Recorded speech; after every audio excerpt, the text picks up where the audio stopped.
Good evening and welcome to the DPX. I'm Larry Vogel and I will be your host tonight.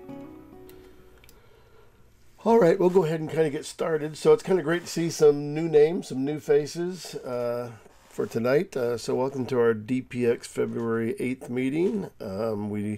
I do 2 meetings every month. So on the second Thursday and the last Thursday is another night that's geared more towards AI type work or stuff. If anybody's doing anything either in Photoshop, Firefly, Midjourney, any other sort of third-party stuff, we kind of a focus on AI stuff, and that's on the last Thursday night. So February 29th will be that one coming up. It's on the meetup pages, but it's a separate one than the regular DPX. So you have to go in there and find the other DPX meeting. We also use a different link for that night too. So you have to make sure you get that link if you want to join in. And again, send in images or questions about using AI or any techniques that you may have tried. And like most of us, that doesn't seem to work the way you want it to work. That's all perfectly valid. We're kind of exploring this sort of new territory that has sort of rapidly snuck into the Photoshop and a lot of our processing and stuff we can use AI with now. I do post, so all of the meetings are recorded, and I do post them on my YouTube channel. So you can go there and look at past meetings, or if there's something that was a technique that you wanted to revisit, maybe that we showed on a particular night, they're always posted there. I usually send the link out through the meetup group the following day after I get the video posted, or you can just go there and there's a DPX channel and there's a DPX AI channel. As far as other online events, I do Photoshop on the fly every Monday morning. So from 10 a.m. We call it the Photoshop on the fly hour, but it always lasts about 2 hours anyhow. So that's a little bit looser. We can spend a lot of time just going over certain techniques, or maybe even going in depth in terms of processing. Even maybe just a couple of images, but we do a lot of different things on Monday mornings. And the link for that, they're all GoToMeeting links. You can get on my website, you can get to a link there for the Photoshop on the fly, or if you're interested and you can't find it, send me an email and I'll send the link to you. It's kind of hard to copy the whole thing down here. If you know how to get into the GoToMeetings just using an ID number, that's what this ID number is, the 877-777-877, bunch of sevens. Anyhow, you can put that number in just as a meeting ID number for the Monday morning one. So there's actually 3 separate meetup group, or say GoToMeeting links that I use. One for DPX, which is the second Thursday like tonight, the last Thursday, and then also Monday mornings. We're going to Pismo Beach again this year. I've done the workshop for many years. So it's May 17th through the 20th. We have only a few spaces left. So if you're interested, you can go to my website to get more information. You can do online registration there. If you have any questions, you can send me an email. There's also a YouTube video that'll show the locations that we're going to go to between May 17th and the 20th. So if you're interested in that, make sure you get there soon before we run out of spots. I've been doing this for a little over a year now, it seems like, or maybe about a year and a half. So 2020 Gallery, which is in Rob Piddleton, he's an ophthalmologist. He has a gallery space in his building, and he's a photographer also, and so he's been doing photo shows there, and he asked me if I'd help him continue the shows for a couple of years ago, or about a year and a half ago. So every quarter we have a new exhibit. The next one has a deadline of February 15th for submissions. We're calling it AI OK, but it's also about anybody doing any kind of photo-based artwork. This we thought it'd be kind of an interesting challenge to see, especially at people who are doing composited work, but it's open to all kinds of photography. We don't usually make it a real strict theme of a show. We like to have kind of a diversity of work for the show. So we thought it'd be kind of fun to see people that were working with AI and people that weren't working with AI, and have the images on the wall and see who could tell which things are maybe generated AI, which things people are doing themselves. We've never had really any restrictions. The one thing that really bothers me about a lot of exhibitions and competitions is all the rules that they want to like inhibit, tell you what you can and can't do to your photographs. So we're just open to the idea that if it's photo based, you started off somehow with a photograph, you're definitely able to submit the work. The shows are all listed on online juried shows. If you're familiar with that platform, I'll probably be sending out another reminder within the next day or so. Again, you can always refer back to the video from tonight if you want to look at that to get the exact thing. If you go to onlinejuriedshows.com, there's a list of shows there that are coming up. You scroll down, you'll see the 2020 gallery logo and the AIOK show listed there. That'll give you the complete prospectus and how to submit work for the show. But the 15th is going to be the deadline for that. So I haven't looked recently to see how much work we had yet, but that's kind of everything I have. Anybody have any questions about any of those announcements, or anybody have something they want to share with the group that we all need to be aware of, something you're doing or something you're involved in that we should know about? We can all run downtown and see what you're doing. All right. No, Oh, not me. so if you think of something, I'm totally open. Just jump in and say, hey, oh yeah, I forgot. I'd like to mention this. So like I said, we didn't get, I don't have a lot of images that were submitted for tonight. I forgot to put in my little quick mode here. And I do know that of the image, some of the images I got were, so from Paul Lawrence, Kurt Lightfoot, and Gary Check. And so does, did anybody here that's here tonight that I didn't name your name? If you did send me some files, I can go into my email and look for them quickly. Otherwise, you're welcome, if you want to, just at the last minute, just send me a JPEG and I'll grab it and put it in, because we're going to have plenty of time tonight. Also, I think, I mean, on nights when we don't have a lot of images to go over, we can spend a little more time, talking about other processing techniques. And if anybody had any specific questions about Photoshop, Lightroom, or Camera Raw. I'm not a big proponent of using Lightroom, but I will say my rant on that is that Lightroom, once you get into the developing module, Lightroom is just Camera Raw. They're identical. They do exactly the same thing. So not a big deal. If you want to start processing your images in Lightroom and go from there to Photoshop, or go through Camera Raw and into Photoshop, you're basically doing the same thing. I know a lot of people like to try to get all the work done inside of Lightroom. I'm also not a big fan of that. I just think there's so much power in the process inside Photoshop, things that we can do that take us beyond what can be done in Lightroom or Camera Raw. So, although I will say, I mean, Lightroom is getting a little more sophisticated because they're starting to add more masking to it. And I kind of laugh because I remember when people got into Lightroom, the discussion was, well, it's just so much easier than Photoshop. And I go, well, yeah, but it can't do near as much. I go, but now it's really starting to build. It's become a little more complicated, that you really have to now put some more time into learning how to navigate, all the masking techniques and things that are now available inside of Lightroom, which is interesting. It's like it's slowly starting to. It'll probably never be as complex as Photoshop, but it's definitely getting better and better with the ability to be able to process images to take it further than we could do in the past. And a lot of that includes also AI technology for making selections and doing things like that within the masking things inside of Lightroom and Camera Raw. So, like I said, Paul Lawrence wasn't here. I don't usually go through images if the person's not here, because I usually have questions for them. And so if they're not here, it's not really that exciting to look at somebody else's images and critique them, I guess. So next one, and I put them in folders as I get them. So basically in the order that I got them. So our joke every month is you got to see if you can beat Paul Lawrence. He's usually about a month ahead of the game somehow. He's always sending in his images real early. So Kurt Lightfoot sent in this image. And Kurt and I had talked about this photograph, but he told me a little bit about it. I was anxious to see the photograph because it sounded pretty bizarre. So you want to tell us a little bit about it, Kurt?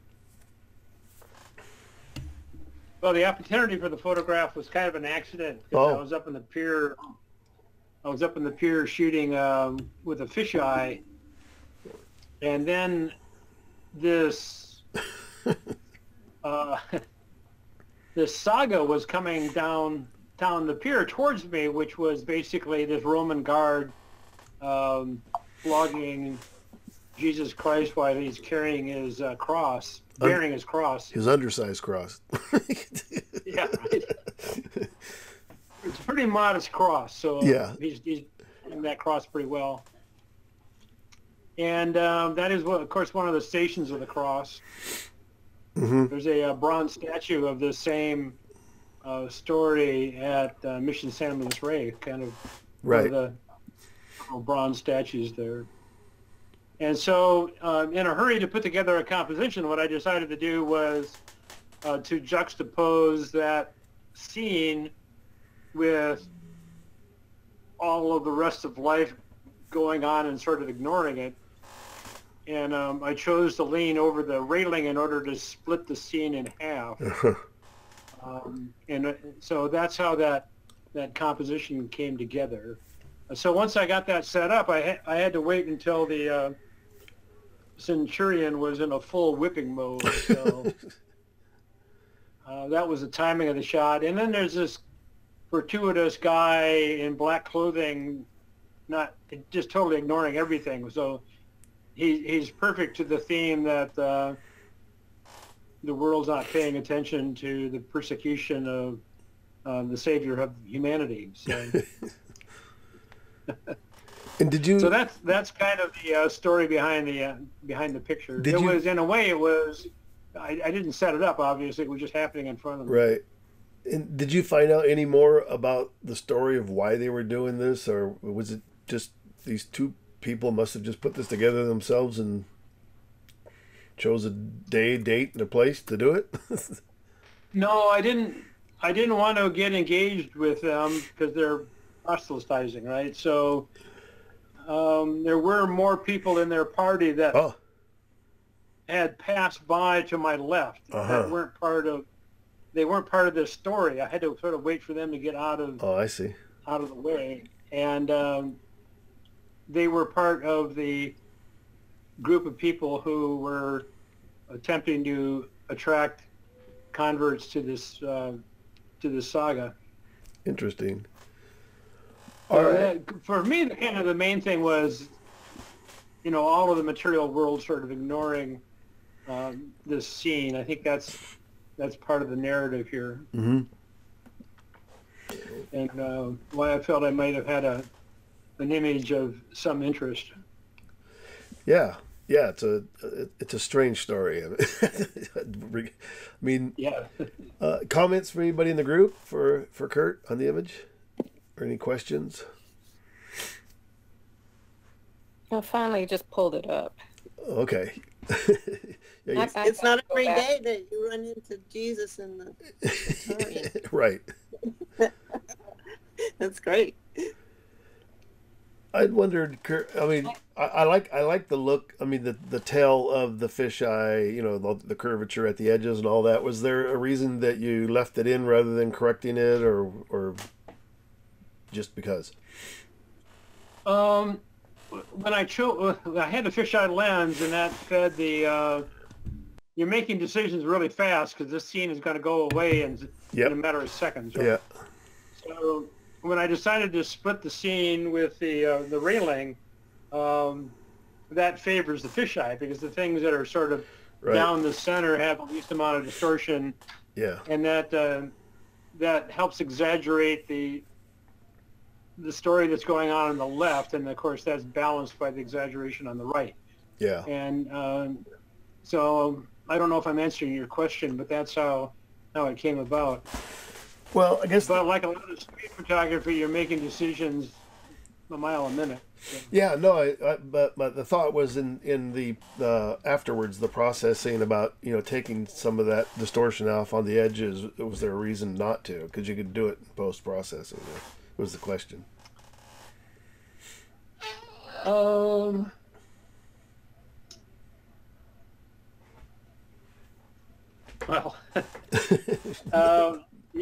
you know, Larry, that questions like this tend to make me philosophical, right?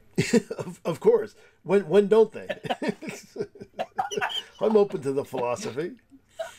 Okay. Well, one of the things I like about the fisheye is that it warps the world around the center. Mm-hmm. And I felt that warping fed how the world was treating the story that was going on the left. Mm-hmm. And so it didn't come to my mind to, once I had set up the composition this way in order to take advantage of the lens, mm-hmm. You know, I hadn't given any thought to whether I would want it any other way. Yeah. The composition, by pointing the camera directly at the two people playing it out, that would have been another composition choice, but it didn't have the drama of all the material world ignoring the saga that's going on mm-hmm. in that little story on the left. So. And then obviously you've cropped it to be more panoramic, so you didn't include all of the frame. Then is that right? Correct. Yeah. Right. Yeah. Yeah. That's just to tighten it up. Yeah, right? I think that works real well. But I sent you enough information you could crop it any other way, right? The image that I sent you was from I think it gave you the option to recrop, I think. Oh, I don't know. I don't think I want to recrop it. I think it works the way it is. I like it. Anybody else have any comments? Need to.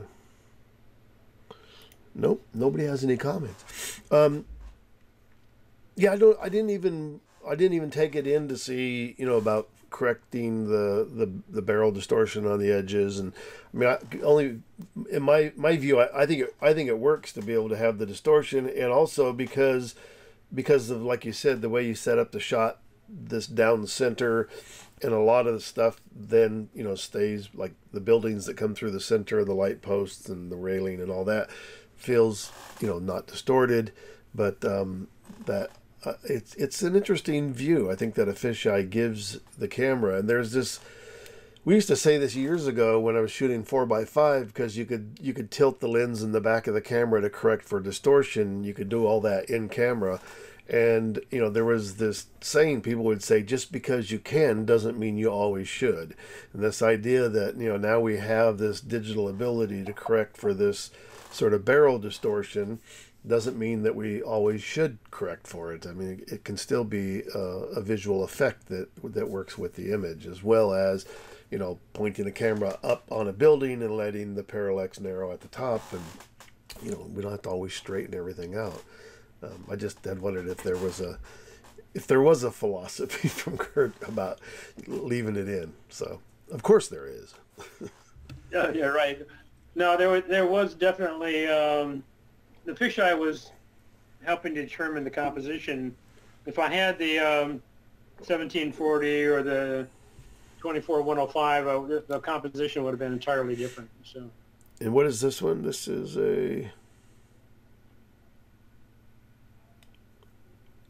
Not seeing it. What lens is this one? Do you remember? I think it's called a Samyang. It's a Korean manual fisheye. Yeah. And what millimeter is it? File size. I don't know why. Camera. Larry, I don't know because I don't care. I do. If you'd like, No, I'm just looking. I can check it. I was looking to see if it showed up on the metadata here, and I guess because it is it's a non-digital manual lens. lens Yeah, doesn't communicate with the camera. wouldn't show up with it. I also have one of those Yang lenses. Looks pretty wide. All right. No other questions or comments from anybody? All right. Kirk's probably ran out of the room looking for that lens. I'm going to have that answer for you in a minute. Oh, well. Let me know. So where did I put it, right? Yeah. Well, you could always put like the devil or something walking up the stairs on the right. Just to, Yeah, I guess counter. there's an opportunity to. This is a good opportunity for using AI to add characters, right? Yeah, I don't know. Yeah. With something like this, though, I think the idea that it comes off, more documentary in the fact that, this really happened. There is that thing that, as we start using AI I think it's one thing to take things out of the image, but when you start adding things in, and depending on to what extreme you go, it then starts to change the believability of everything in the image, right? That starts to come to question. And the weird thing too, I would say that, AI has definitely contributed to this idea that, well, even when we started doing digital photography, there was this idea that we could no longer trust, the camera anymore, like, or trust the photograph, that, the whole thing there was this sort of premise that photography was a record of what was in front of the camera, but really not much anymore. And so, there are, I think, times where in the using the camera to tell the story, that you want it to become believable that this really did happen. And I think doing too much to an image like this would take away from if something was there, they go, okay, so was the Christ figure really there? Is the Roman soldier really there? We start to not believe anymore what's happening in front of the camera. And I'm, as most of you know, I'm a contributor of that problem, because I'm totally fascinated with the idea of constructing images by using AI and my own photographs together. This idea to be able to create things beyond what comes out of the camera to me is just phenomenal. It's like a photographer painter, where you basically have this ability to put anything on the canvas now, which is pretty incredible. All right, thanks, Kurt. I totally. The lens is 12 millimeters. So 12 millimeter, you said, yeah. I think that's the same one that I ended up getting, yeah. And what was that, Judy? No, I totally agree with you. I was just being silly about adding anything AI to this would be dumb. Well, I don't know about that, but yeah.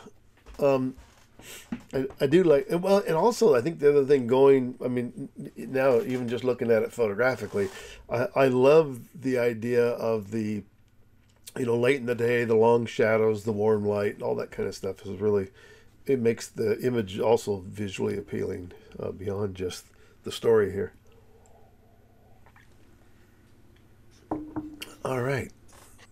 Thank you, Kurt. And then Gary is new tonight. Can you tell us how you found us? I guess I was gonna say how we found you, but you weren't lost. I think I went to the space that you had. Was it 3 years ago? 4 years ago? Uh-huh. Was it? Yeah, might have been. At least, yeah. And then I kept on moving around. I'm right now in Virginia. Oh, you are? Wow. See, there's one of the big advantages of being online. I say, yeah, like before COVID, our meetings were in person, and then we went to the online format, and it's actually worked out well because of those reasons. There's, one is, yeah, we all like to get together and see each other face to face, but also there's this advantage of being able to be pretty much anywhere and be able to participate.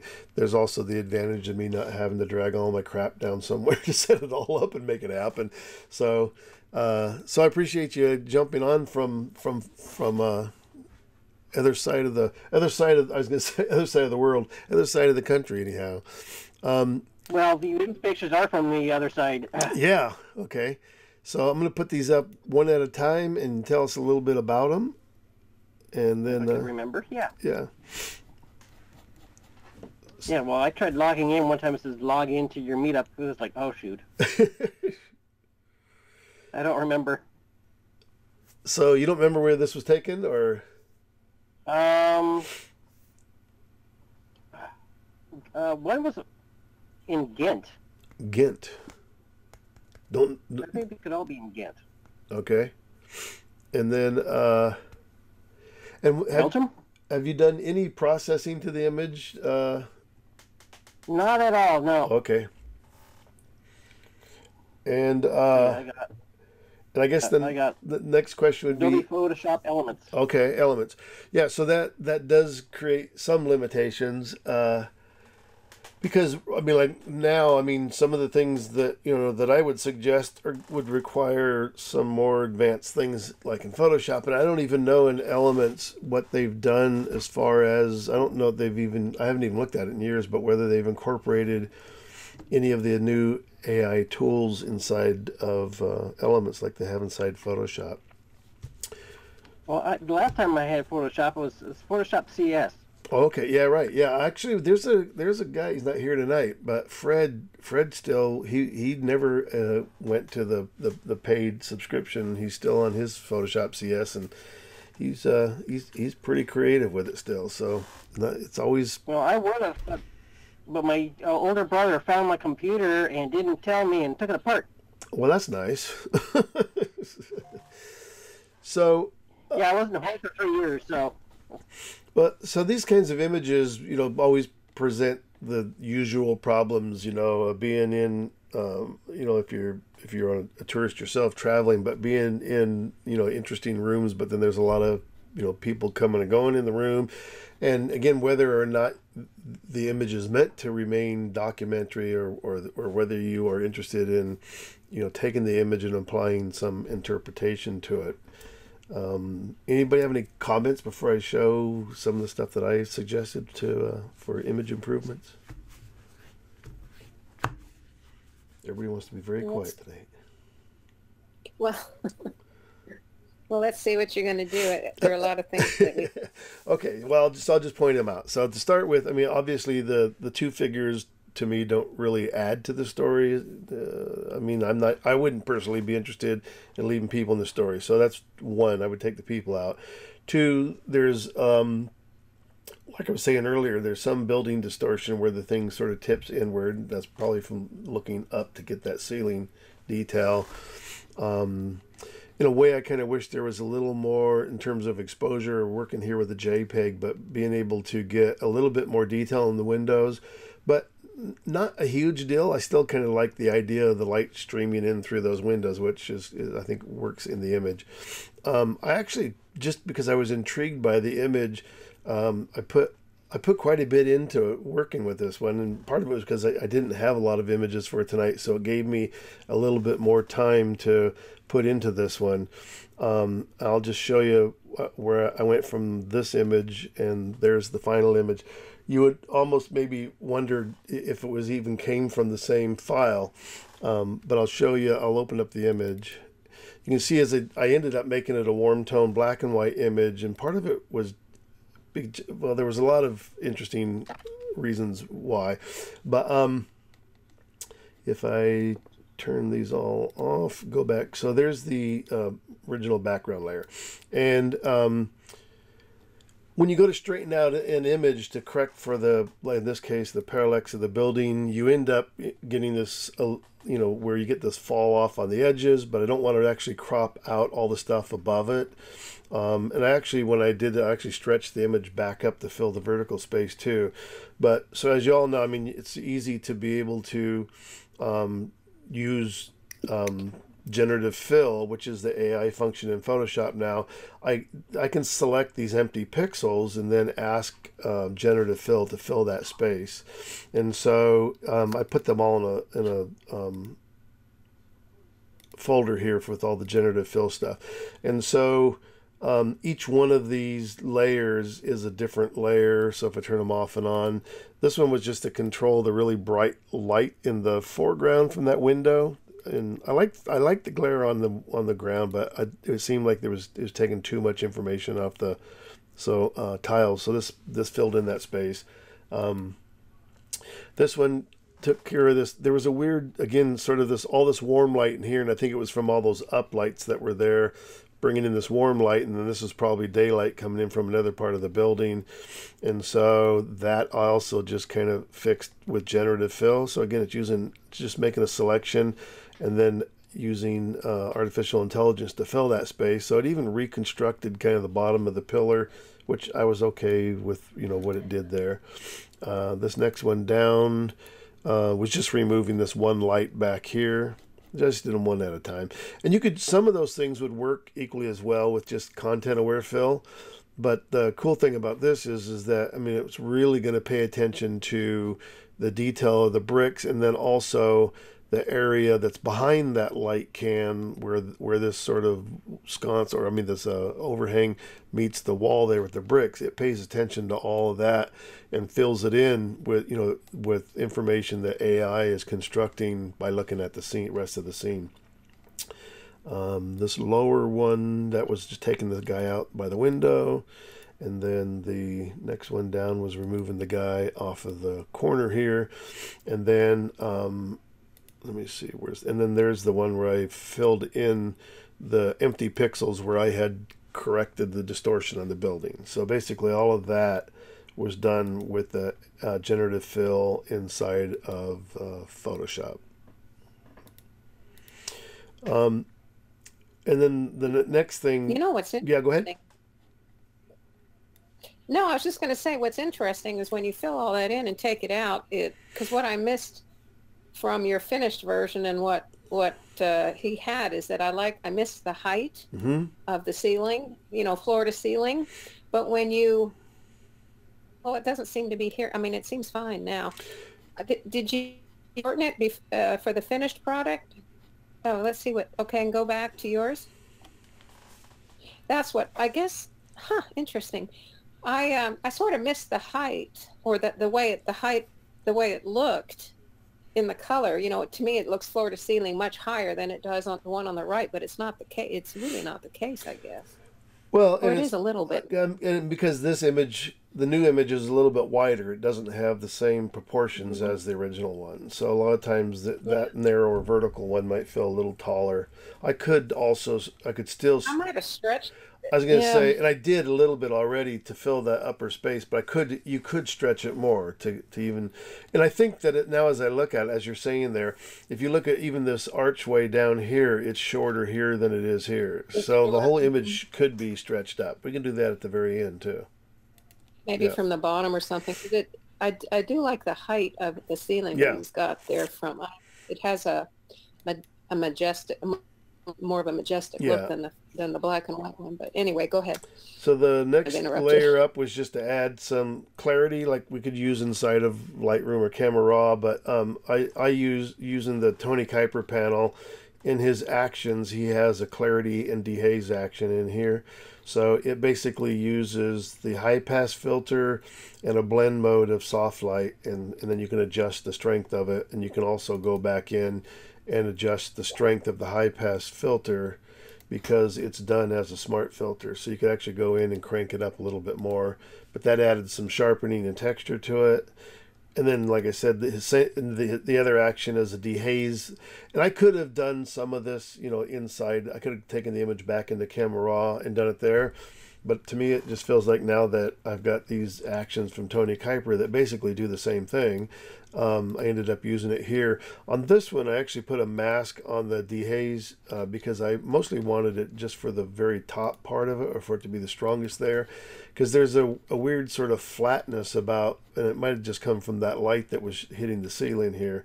So I kept trying to get just a little bit more contrast and detail built up in the upper section there. And then the next two layers are burn and dodge layers, so to darken selective areas, which again was that kind of area in here. It made it a bit orange, but I was going to go ahead and go back and do some color adjustments because it's much warmer on the top of the image than the bottom of the image, and it's from those uplights that were originally there, and then versus the daylight in the background. So then some of the dodging, it's pretty subtle. And then again with the Tony Kuiper panel, there's using luminosity masks. So this is like a mid-tone mask that controls the highlights or blocks the highlights and the extreme shadows, so you can add contrast without blowing out the highlights and blocking up the shadows. So that's a little more contrast. This was a little hue saturation to try to take down some of that orange, which worked a little bit.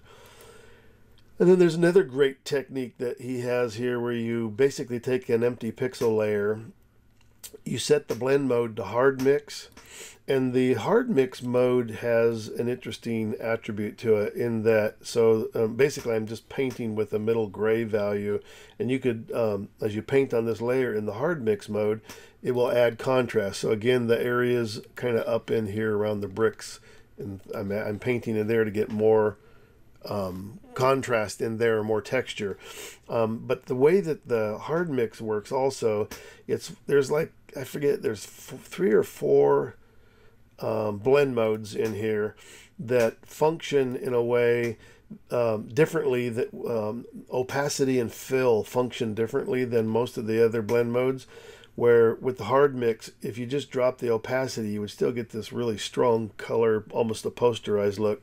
But when you adjust it using fill, it gives you a little more ability to add more contrast. I mean, here you can see I start to get the really strong color. But anyhow, using the fill mode rather than opacity on the hard mix mode gives you that ability to play with that contrast. So let me put that back where it was. There it is, at 15%. And then this was the attempt to get rid of some of the orange on there. And actually, I was playing with the hue saturation, and it was like, there was a weird, almost like a weird kind of green brown tone in here. So I finally just decided I'm just going to go to hue saturation and hit the colorize button, or I actually have some warm tones in here that I've made. This one, I mean, some of them I've had so many different warm tones. So this one we called Best Warm Tone Ever. I think we created it during a workshop.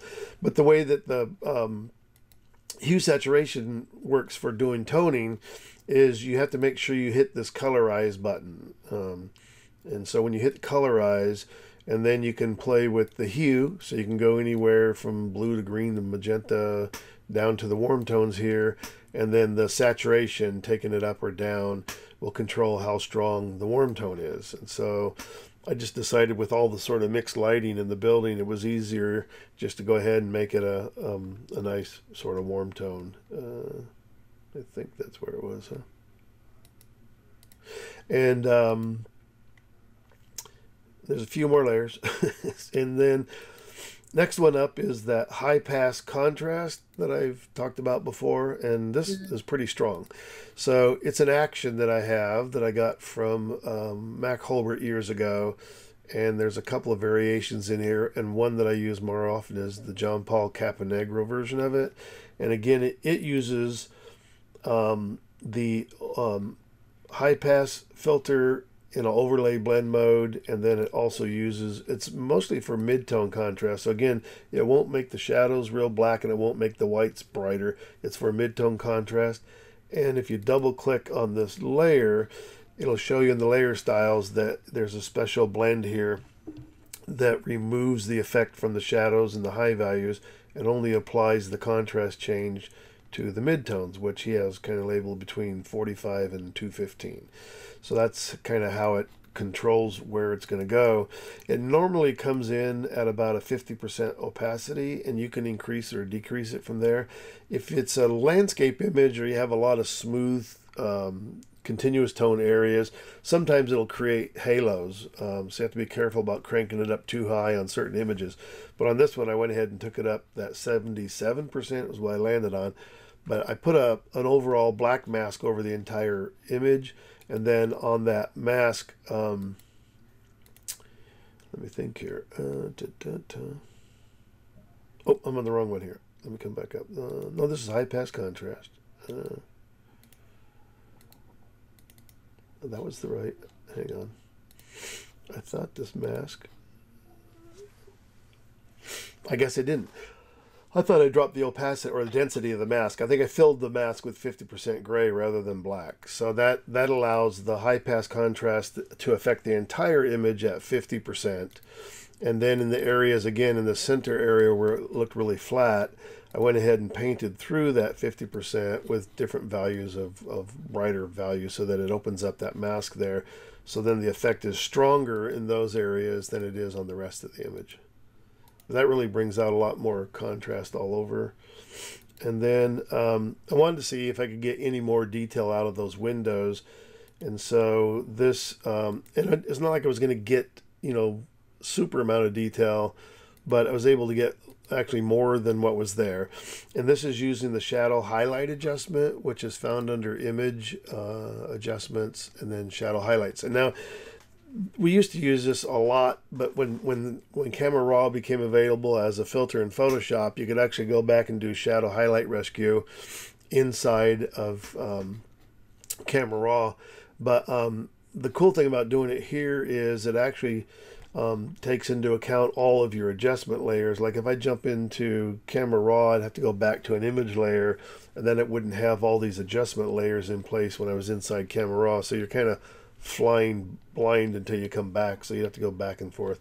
So anyhow, sometimes this works better, and you can adjust shadows and highlights separately for the rescue, and then also you can adjust color and mid-tone contrast here too. But I haven't used it much in years, but it just seemed like it was so much better here that I went ahead and just put a mask and then painted through on the window areas so that this would only affect just those window areas. So it did pull a little more detail out of it. Like I said, I didn't mind. I think that light streaming through the windows is actually kind of an interesting part of it. And then the final two layers were, again, like another final sort of burn and dodge. They're very subtle changes here, and then with the dodge also.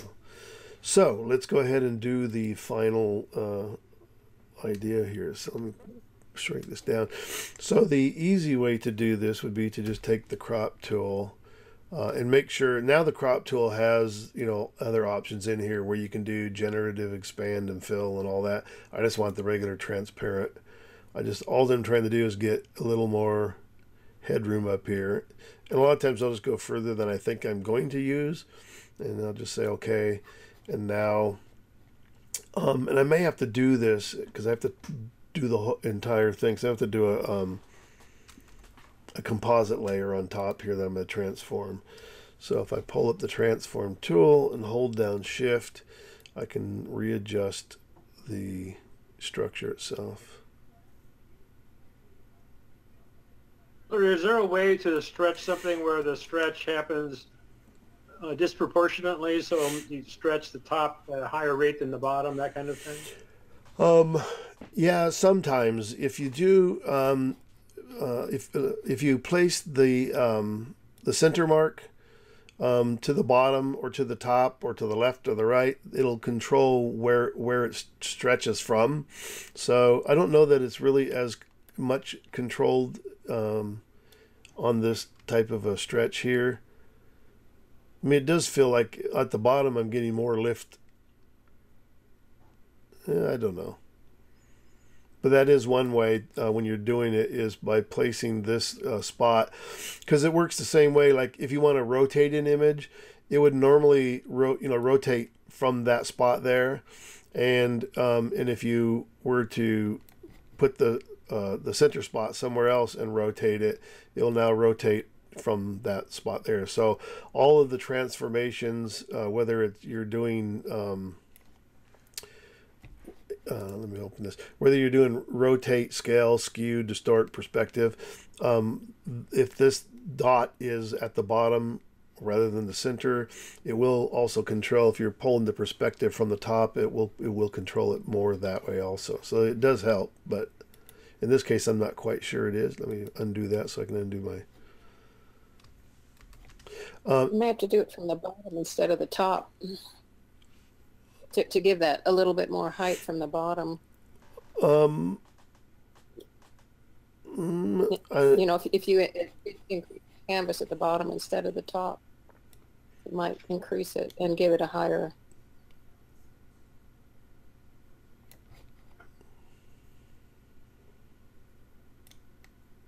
And then pull it down and see.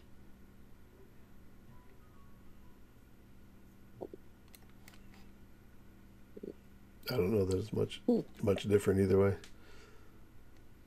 No. But if you had your canvas where you increased it from the bottom, or did you do that? I just moved. Maybe you did. I just moved it to the top. Yeah, so the same thing. Oh, okay. Right. So all I did was I put the image, rather than redoing the canvas. I just moved the image to the top of the frame. So now all the blank canvas is at the bottom. Oh. Yeah. This is a composite layer at the top. It's its own layer. So yeah. And yeah, I'll go ahead. Let me just save this one. I just want to see. Save as. The top seems really stretched, but we'll try another thing too. To be. What is this number one? See, we'll call this.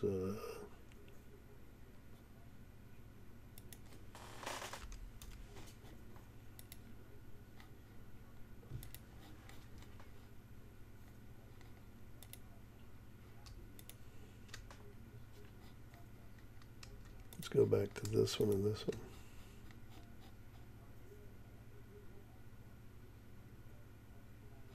Yeah, there's more. It feels like there's more space on the floor from here to here, rather than that.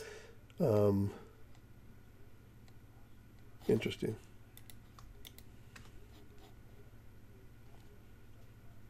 I don't know. So, any other comments or ideas or whatabouts or, hey, wait a minute? Somebody asked me. You transformed it. I think you did an amazing job. This subject would be good in your AI session. Yeah.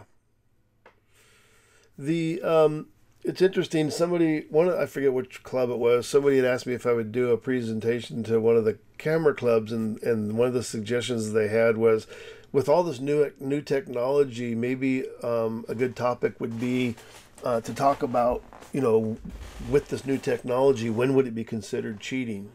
I go, you're asking the wrong guy, because I'm like, hey, whatever makes a better image makes a better image. I don't think I have any preference for whether it's cheating or not. And it's that kind of going back to probably, making that comparison back to Kurt's image, which is more of a, you want it to feel like you've documented this thing that has not been altered or created, out of nothing. And there's a thing about that I think there is a time when things or should be, true to what was in the camera. But when we break away from, fine art, or break away from documentary and go to fine art, anything is possible. And the idea, same thing is that, like I said before, the idea now that the photographer has all the tools, that a painter would have to be able to basically say, I want to create this image and here's what I have in my head. The real thing doesn't exist. Or in this case, how could I even begin to take that photograph to this photograph without having some kind of retouching skills? Years ago, everything was airbrushed, right? And that was kind of the argument then too, was, most of us didn't have airbrushing skills to save our own photographs.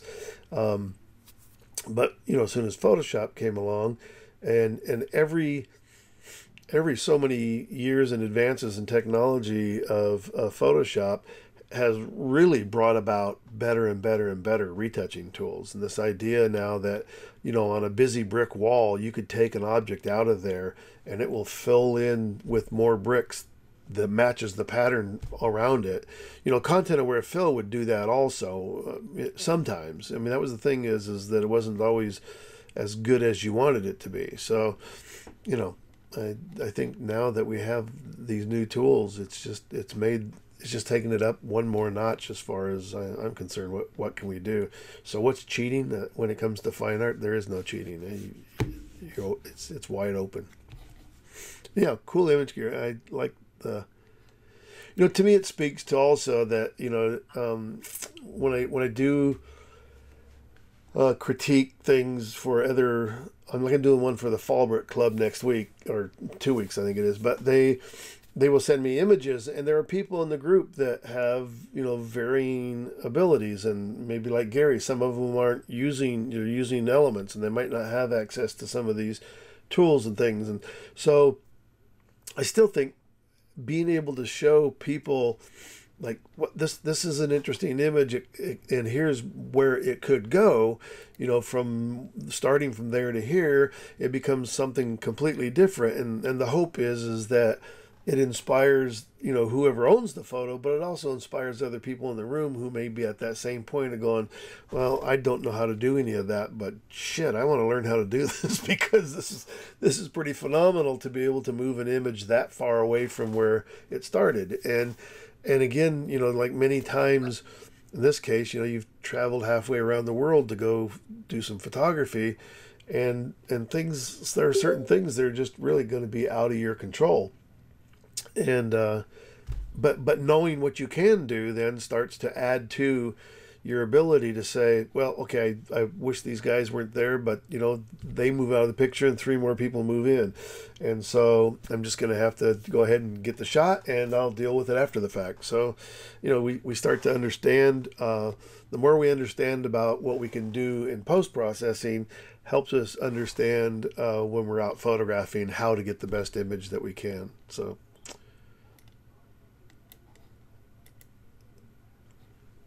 and was this in the same area, Gary? No, you mean Ghent? Yeah. Is this photograph taken in the same area as the cathedral here? Yeah. Okay. I think it's all the same. Okay. Same area. When the cathedral, we walked around it. Okay. Is this the cathedral that you were in? The one on the right here? Yeah. Okay. All right. Very cool. All right. And so, and do you remember, were you actually on a boat when they took this, or were you standing on a dock? Oh, we were standing on the side. Okay. All right. So this is also, I think, a real typical problem that we all run into too, is the the exposure range, of what a backlit building, and the sky ends up blown out and the building ends up properly exposed, or you properly expose the sky and the building's too dark. And I mean, ultimately the best solution for this is to be able to shoot 2 or 3 exposures, shoot it like as HDR, and then blend those exposures together. But there's, again, still, I mean, I've done it before too, where I didn't plan ahead, or you got that shot, and now you have to deal with it. And whether or not you're starting from shooting JPEGs or shooting camera raw files will give you a much wider range to work with. So you might have been able to pull more out of the sky in terms of processing using a 16-bit raw file than I could have done here with a JPEG. But sometimes the answer is you just have to do a sky replacement. And this is one of the things that, in Photoshop they have made. I mean, it's like, I can remember all the years ago, all the struggling of trying to make good sky masks and all the stuff that we had to hoops you had to go through to get things to turn out right. And now, it's a simple sky replacement under edit. And sky replacement, I need to be on an image layer here. And the sky replacement does everything for you. I'll go ahead and do it from here again anyhow. So sky replacement, and then it automatically creates a mask, and then you can, there's some skies that are already in the sky replacement function inside Photoshop. So you can hit a drop-down menu. You can put in your own skies. I think some of these are skies from a group of skies that I think I got from Don Lyons. The one thing you want to be careful of when you do sky replacements is try to stay let me go back here. This was kind of a more obvious. When you get a much darker sky, let me see. This would be a better example. So many times people try, yeah. So some people try to get a more spectacular sky than what was really there, and then it starts to look fake. So then you have to really kind of go back in and sort of alter the color values of the foreground. Also, there's a thing about the brightness of the original sky versus the brightness of the replacement sky. All those sort of things can, make a big deal. So I think trying to find, this would be like way off. Also, you want to pay attention to the obvious kind of, sky direction of the lighting from the replacement sky. So, in this image, because it is backlit, I don't know that it really kind of shows, I guess if you look at it close enough, the lighting is mostly coming from this left side behind the buildings. So there's ways to deal with that. You can flop the sky, you can flip the sky from left to right if the light's coming from a different direction. If it feels obviously off, there's a little flip button here where you can flip the sky. So you want to pay attention to all those sort of things. The other adjustments you have in here too relate to the sky adjustments. I can change the brightness of the sky, to get it to feel more correct. I can change the color temperature. If I want to scale the sky up a little bit more, I can pull it up so that I'm actually looking at less of the original image. I think by default it actually defaults to filling the space, so there's no empty space around it. And then below that are foreground adjustments, where you can adjust the foreground lighting, edge lighting, and color adjustment. So, and it's kind of, the color adjustment even is kind of minimal. Like if you do a really warm sky, then you're going to want to alter the color reflection here in the water too. So you got to be careful with those. But the idea now is, you got this area here where this top of this building here, the steeple, whatever it is a little blown out. You have some area of this tree where there's holes there.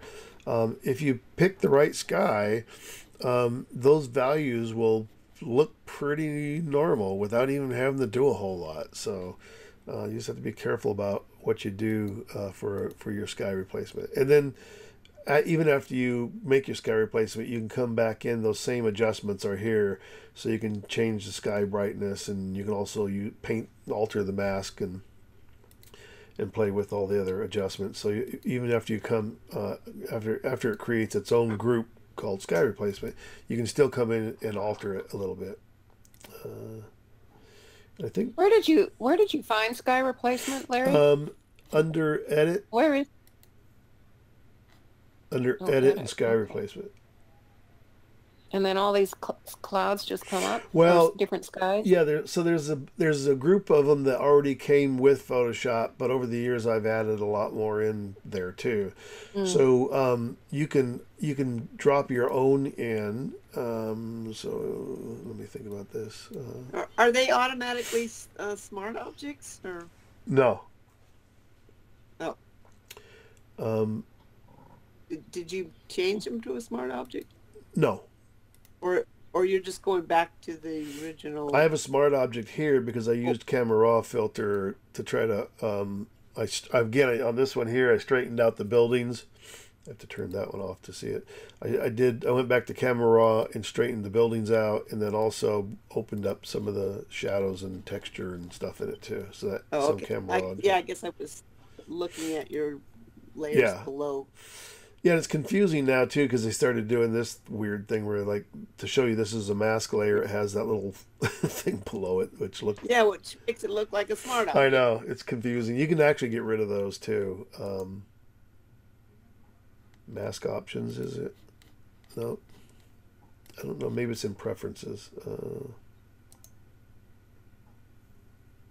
I think it's in preferences. Mask, selection of mask. Yeah, I think you have to change them in preferences.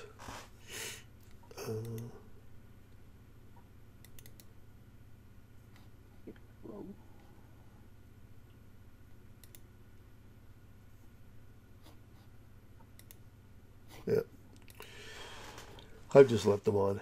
All right, so that was really kind of it for this image here. Mostly just doing sky replacement, but definitely same idea. To be able to go from the image on the left to the one, and there were some heads down here in the bottom too that were taken out. But any comments or questions on this one? No, the sky works really well in that one. Yeah, I was surprised that actually when I was in Photoshop and I pulled up sky replacement, it was the first one that popped up. So it's like, yeah, okay, I'll take that one. That looks good. I don't remember if that one is. I don't think it was included with Photoshop. I think it's one that I've added to it. Or years ago, Don gave me this folder full of skies that he bought from somewhere. So this is also another thing you got to be careful of, because I'm seeing a lot of people that are doing doing photo compositing and putting in the sort of painterly backgrounds, but I'm starting to see similar backgrounds being used. I won't name names, but I've seen some backgrounds that are pretty similar from some images. So this is one of the dangers of buying, pre-made backgrounds and things rather than doing them yourself.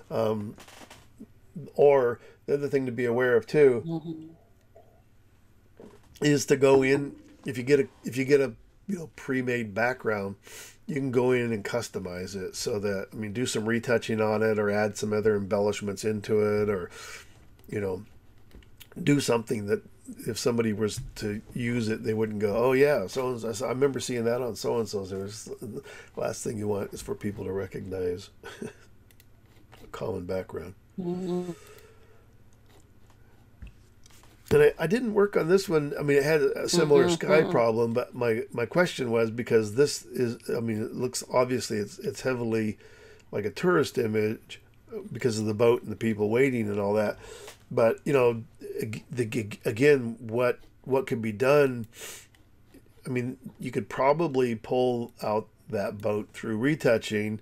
The one thing I try to be cautious about too is like, just using the crop tool and go, okay, well, there now all the people are gone.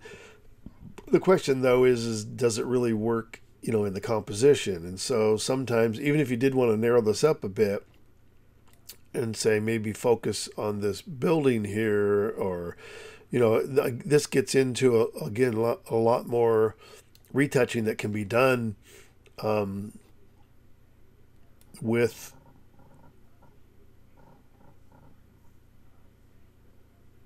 these AI functions. And so, and like even where this ends up on the top, Brad mentioned before, like with the crop tool now, you can set this up for generative expand. The one thing you have to be careful about though is that it still is susceptible to a low resolution image, because it's I still got to find this out. It's debatable whether it's 1024 or 2048 now, because the generative fill works on, or this generative expand, or even the generative fill. If you're going to fill a large area, it's not going to have the same resolution as your high-res files. So sometimes you have to do it in sections.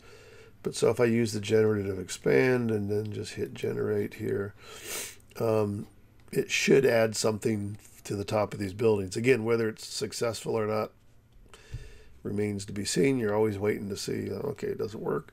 So what you will get though is 3 options, and then you can always try again and again. You can generate as many times as you want. So that's pretty incredible. It actually filled in all of that stuff, and it gives me 3 versions. So there's that one. That one's not so great. It's missing part of it. This looks weird, and that one's not bad. So interesting on the chimney top how those have the stacks, and I don't like what it did up here, but that could be also retouched out separately. But so even when you think you've kind of blown by, like, oh, this is on the edge of what am I going to do, Again, content-aware fill is not going to fill that space with something that's going to be as believable as something like that. So, and then same thing is the function of the other tools would be, you know, to then see how well it takes this out of the image. And again, we just hit generative fill. I don't have to, and you can put in a prompt if you want to, but it doesn't need one for this kind of retouching. And each one of them, they'll give you 3 options. And you can keep regenerating if it doesn't turn out quite right.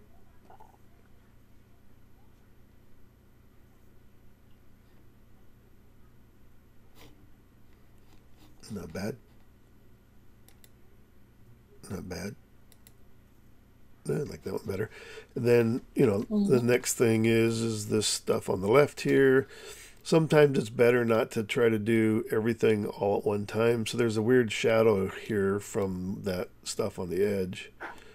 So and also you want to remember when you do that stuff that, I mean, there is a possibility. I mean, like this is pretty cool because of the way the lighting is on the building, but there is a possibility that this shadow could be coming from outside of the frame and not have to worry about it. But I'd be curious just to see, okay, how well does it take care of it? I could have selected the whole thing, and I probably should have. So let me redo that again, because it'll look at this other information probably and include it as that selection. All right.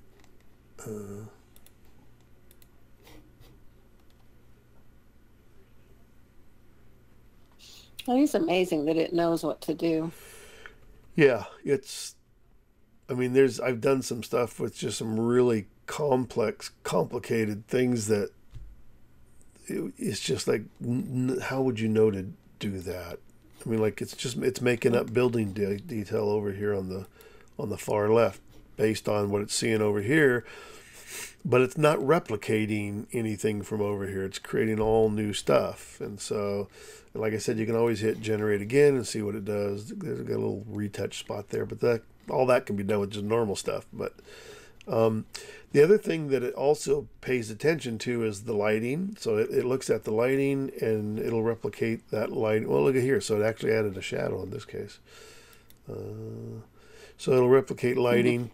It'll also replicate depth of field. So here where this is a little bit out of focus, it didn't create sharp water here because it's trying to, you know, generate pixels next to the other pixels that are not, you know, in focus. So that's one thing, is the depth of field can be a big factor if you're trying to put a horse into a meadow and the meadow's out of focus and you want the horse to be in focus. It's going to be kind of pretty hard to do it because it's going to pay attention to that depth of field. So anyhow, that's some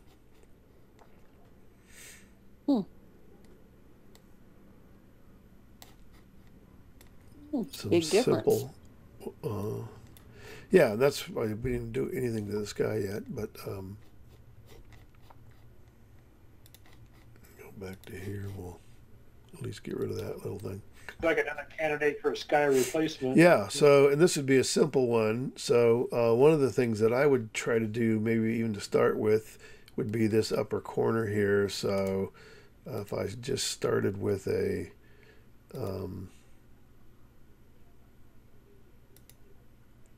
and I don't even have to do a really good retouch here, but I just want to get rid of it. And so what I'll do is I'll just pick this blue and then get a brush.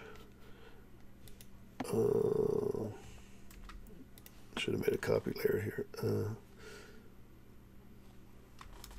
All right. Reselect brush. Oh, interesting.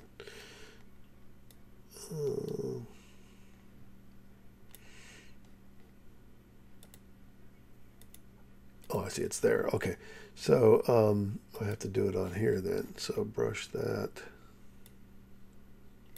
at 100%.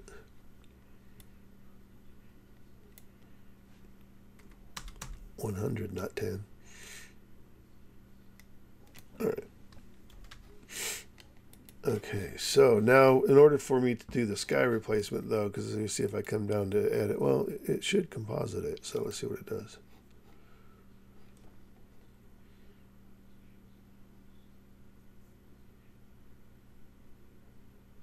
Thinking about it. That's, oh, it's only doing that one corner. Okay, cancel. So yeah, I thought so. I'm gonna have to do a composite here. Edit.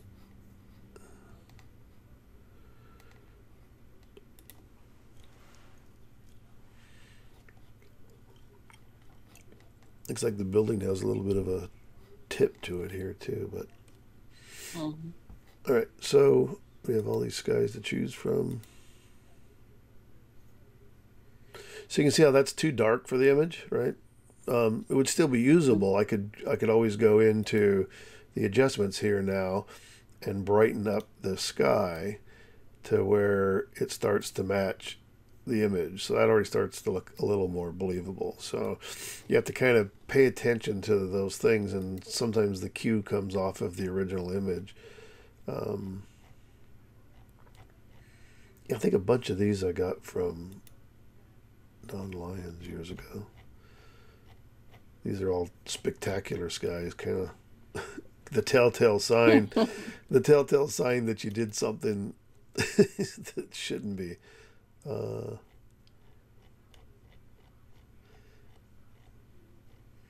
Oh, there. Some of those are perfect. Yeah, this would not look too obvious. Actually, it almost kind of matches. Mm-hmm.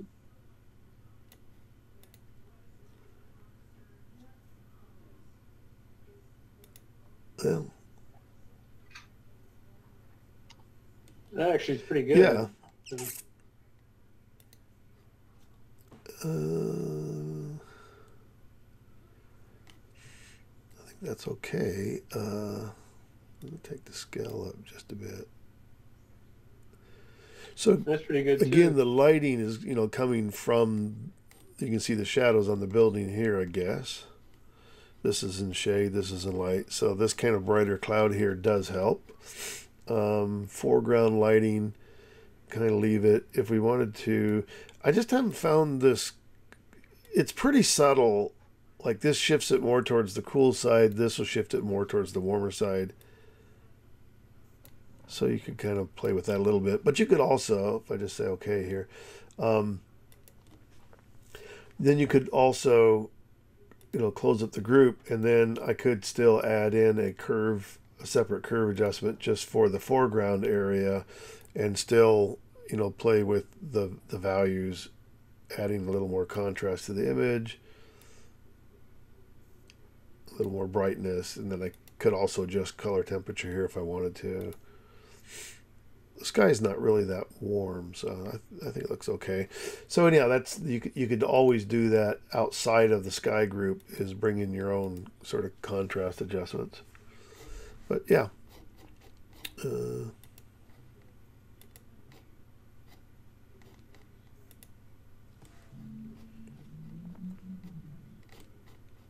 I have a question, Larry. Yeah, Judy. Before you go on, if you put the sky in and you get the sky looking exactly the way you want it and everything, but then you want to do something about the buildings, it doesn't. If what you do to the buildings at that point then won't affect, or will affect. It will, the sky, yeah. Which would because the sky, if you look at the mask in here, yeah. If you try to transform the building now, you'll have to do the sky replacement over again. Yeah. Yeah.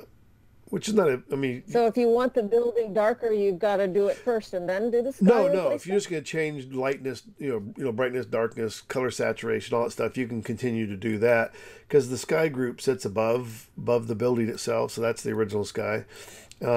This curve adjustment, if it's below the sky adjustment, it's only going to affect the building itself. So if you're not going to change any masks or anything, yeah, you can always, you can do anything. So you could move that layer to the bottom and then do the building? Under the sky? Yeah, and that's where it is now. So this is the sky group up here, and then this is the Oh, curve okay. adjustment, and there's because I did a composite of the building once it was all done. One thing you do have to be careful of though is if I come down here where we did all this generative fill stuff, you have to be careful if you make any changes. I tend to, for my own personal workflow, I usually have my background layer. I will make this copy layer where I'll do the retouching, and so I would normally call this retouch, so I keep track of it. And then as I'm doing the generative fill stuff here, the people in the boat, once I've figured out which one of these three I like and I'm probably don't need it anymore, I'll go ahead and right click and then say merge down, so that each one of these things get merged into this retouch layer. So now if I make any changes, because what'll happen down here now is, let's say if I did put a curve adjustment above this image layer, again, it really makes a big difference where you do these things, because it's going to alter parts of your image that are not part that are still above here. So again, if I put this above all those things, Oh. it will take that into account, right? So a lot of times, just in order to keep it making sense, is once these generative fill things, you're happy with them, then I think it's just better to go ahead and say, let's merge them down. Plus, it adds more, your file gets larger and larger, because each one of the variations here, even though it's just this top section, each one of the variations contain pixels, and each one of those pixels add to the file size. The thing is that if you save this Oh, that's file, good. that will always be there. You could still come back and do them, but there's really not that much of a need for them once you're happy with what it's done. So, like I said, I just, as I'm doing these generative fill things, and I try to keep most of my retouch stuff all merged together, so that I have that ability to make any changes down here without worrying about those excessive layers. Okay, that's very helpful. I was confused about that, and Yeah, if you, thank you. you'll see if, let's just say if I made a large selection, let's just say, this would be interesting to see. Let's say I wanted to add some,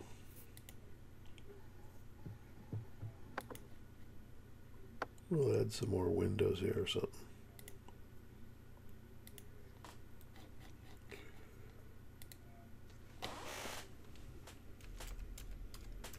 So we'll put in a prompt.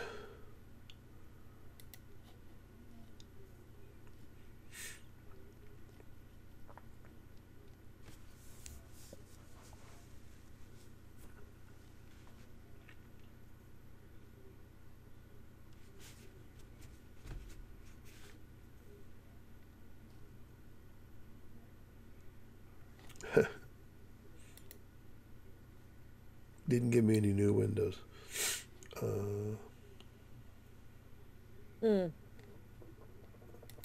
Just try it again. It's a weird thing that sometimes it looks like so simple just to say Windows, to put Windows there. I mean, it might have added a couple more little ones here, but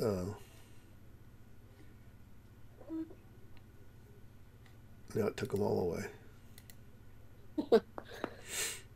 So it doesn't want to do it. But anyhow, so now I've got like 6 of these.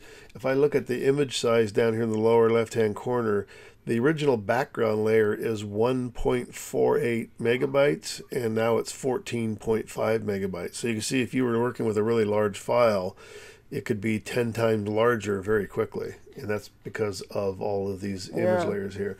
So one option you can do here is go, well, okay, I kind of like a couple of these. These actually have some windows. This doesn't really have anything, so I can just hit the trash can and throw it away. They also like you to, like say, report back and go, if I hit the little dots here, I can go good, poor, I can say, or I can file a report, and then you can fill this out and say, I don't know why you get these options. Select all that apply required. Include image, so you can send them the image back, and then you can say, put a note there, didn't really generate new windows or whatever. So and supposedly all this is just more information that makes it better and better, can understand. But sometimes it's really just a matter of going in and again changing the prompt. So let me see if I go a row of multi,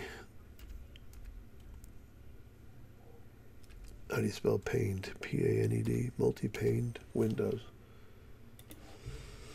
And let's see if it does something more like that.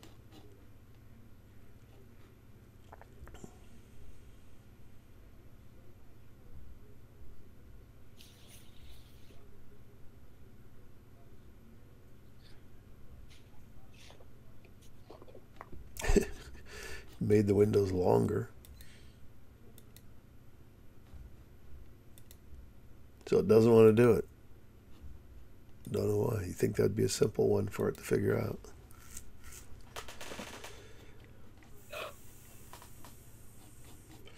And if you want to too, you, like in this case, I can click, if I control click on the mask, it'll give me the selection over again, and I can then say turn this off and then generate something completely new again. Try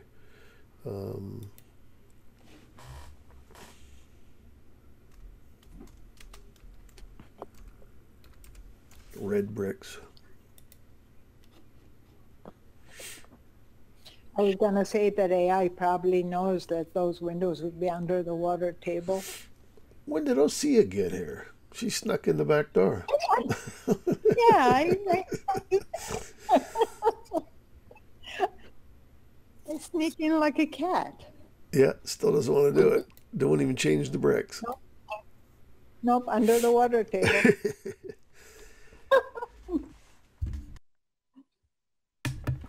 Anyhow, oh, the other thing we didn't go over when I did the sky replacement, because one of the things that can make a big difference too, let me turn this one back off again, and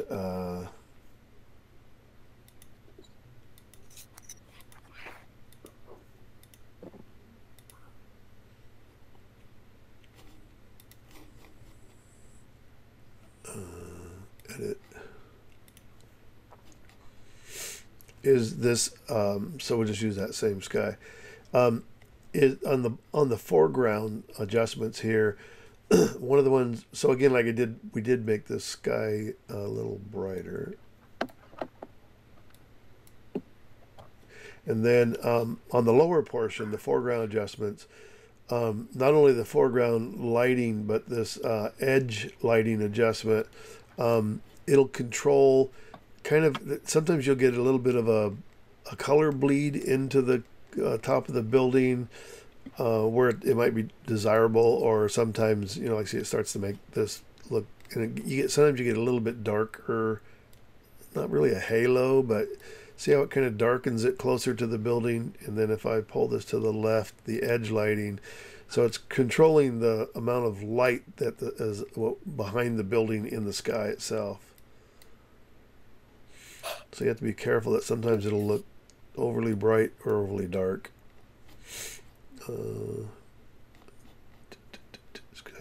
Oh, up here too, I forgot this one. So the shift edge, or the fade edge, so this can also be where you can eliminate some of that blue color that sometimes hangs over into the building, can be from this edge fade. And the shift edge, same thing, as it'll that's bringing back some of the original sky clouds.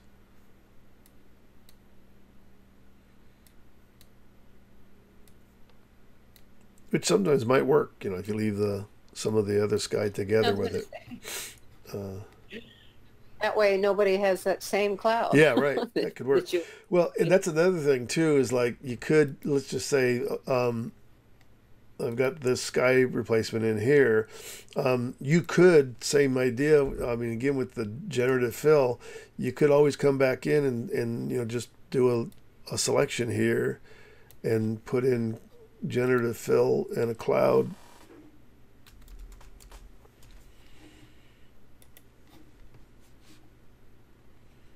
And then you would sort of end up, you know, customizing. I've done it before where I'll take clouds out of replacement skies, just because of where they end up, you know, in the image.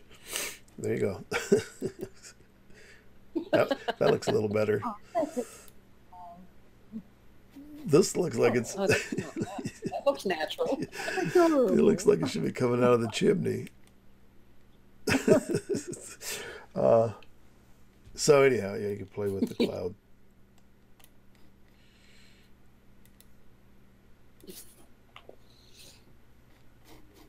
All right. Any other comments or questions, techniques, or? I don't know if I missed this, but when you extended the canvas with the generative before you replace the sky, was there a difference in the resolution? I mean, if you zoomed in, could you see? Well, this is a fairly low-res JPEG anyhow, but yeah, that's the thing you want to be careful of. So the thing that, and again, like I said, I still have to figure out, I don't know if they've upped the resolution in Photoshop, but with the,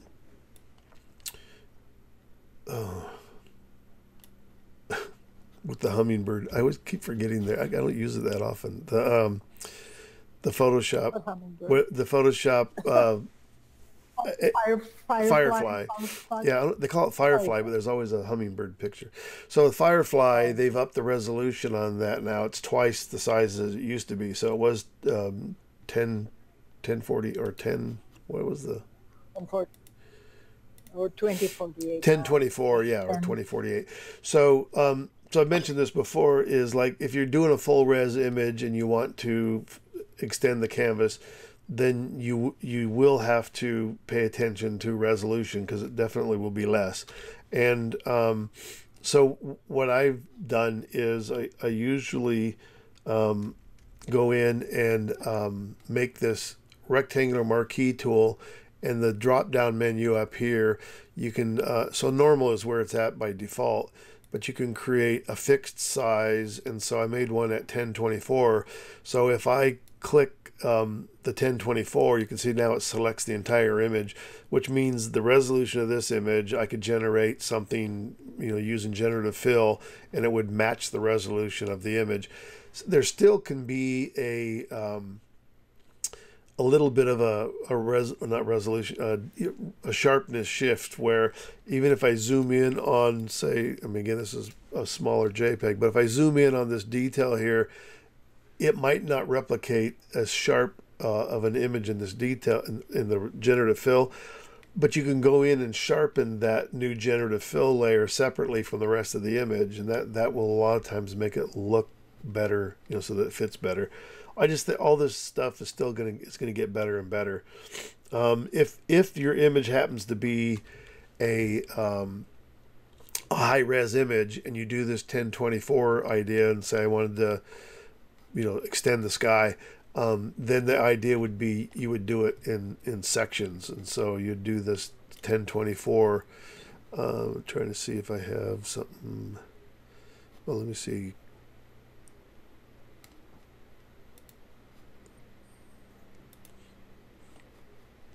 I don't know if I have. I think we've used this image on Monday mornings.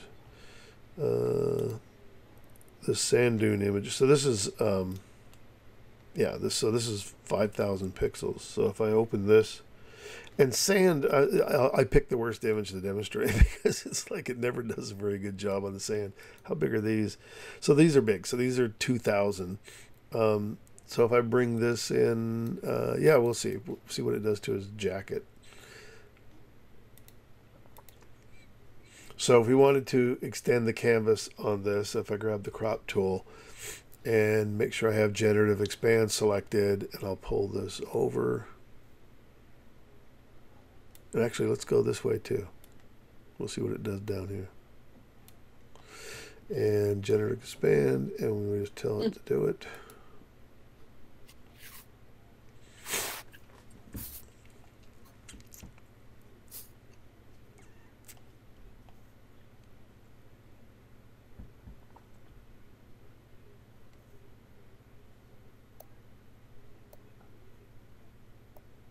There we go. So, didn't do a very good job on his jacket there. It looks like I had a different one. That's better. No, actually gave her a hand. Huh, interesting. Yeah. That's weird on her coat here, though. Here it gave her a hand. Did kind of a funky thing on his. But anyhow, if we look at the, let me do my 1024 here. So technically, this space that we created across the bottom, the resolution may not match real well because that's what the 1024 size is in relationship to this image here. So if I zoom in on those areas where we generated stuff, so that's at 100%, and you can kind of see where, well, here anyhow, some of the detail in his jacket that doesn't look too bad here. The hand looks a little bit big. Let's see how much of a space we actually did. Sometimes you have to actually turn this thing off and figure out where is the new stuff, where is the old stuff. But so it happens, let me see, like right about in here. And there is a difference there.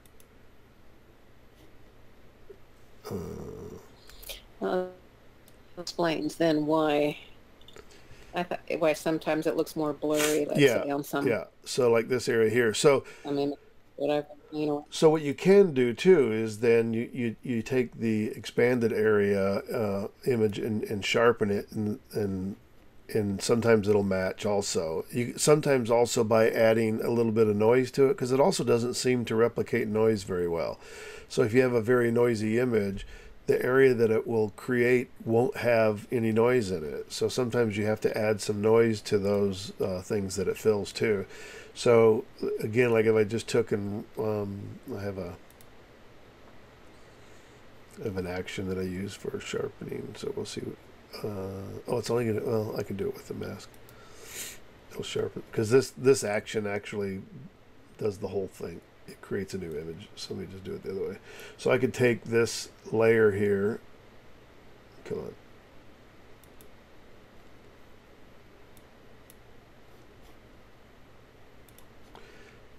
And we'll just do a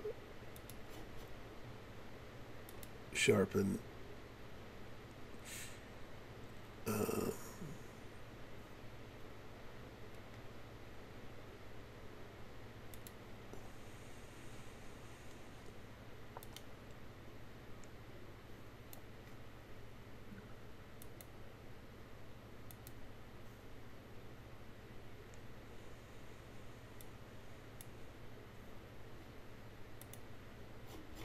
And then I could add a little noise.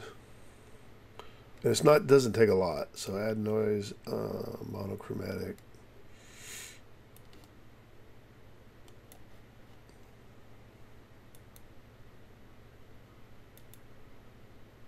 Even that little bit helps. Anyhow, it starts to make the new stuff less smooth, you know, because that's usually the problem is it doesn't look like it has the texture from the noise. This actually looks okay too.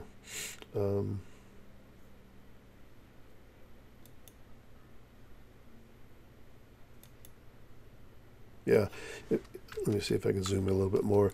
If you look at the lines, the stitch lines here, and turn off the noise and the sharpening. That's it before. That's it after. And if you watch this area up in here where this is noise, you know, normal noise in the image, when I turn this off, there's no noise in this area at all. So this looks a lot different down here than it does up here. So by doing the sharpening and then adding a little bit of noise, it really starts to look more like the above information. So you kind of have to finesse it. I don't know why. It seems like it would go, oh, okay, there's noise and texture or whatever, and duplicate it, but doesn't do a great job on its own. So in addition to paying attention to how big of a space you're filling, and then still having to do some sharpening and noise in the end, it can look pretty believable. It always looks great on demos because you're working on a screen, you know, the screen resolution, and you can do just about anything and it will look okay. But when you want to make a print from something like that, you have to be careful.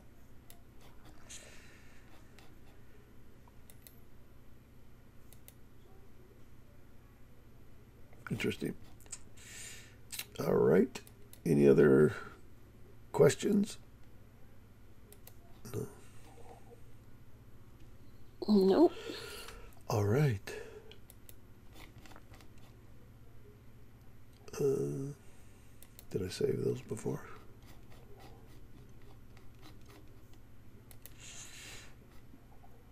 Okay.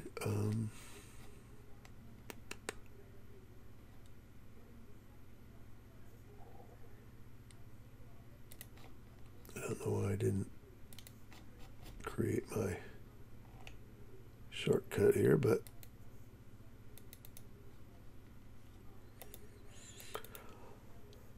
okay, so that'll be about it then. Unless anybody have any questions or comments they want to make before we sign off tonight.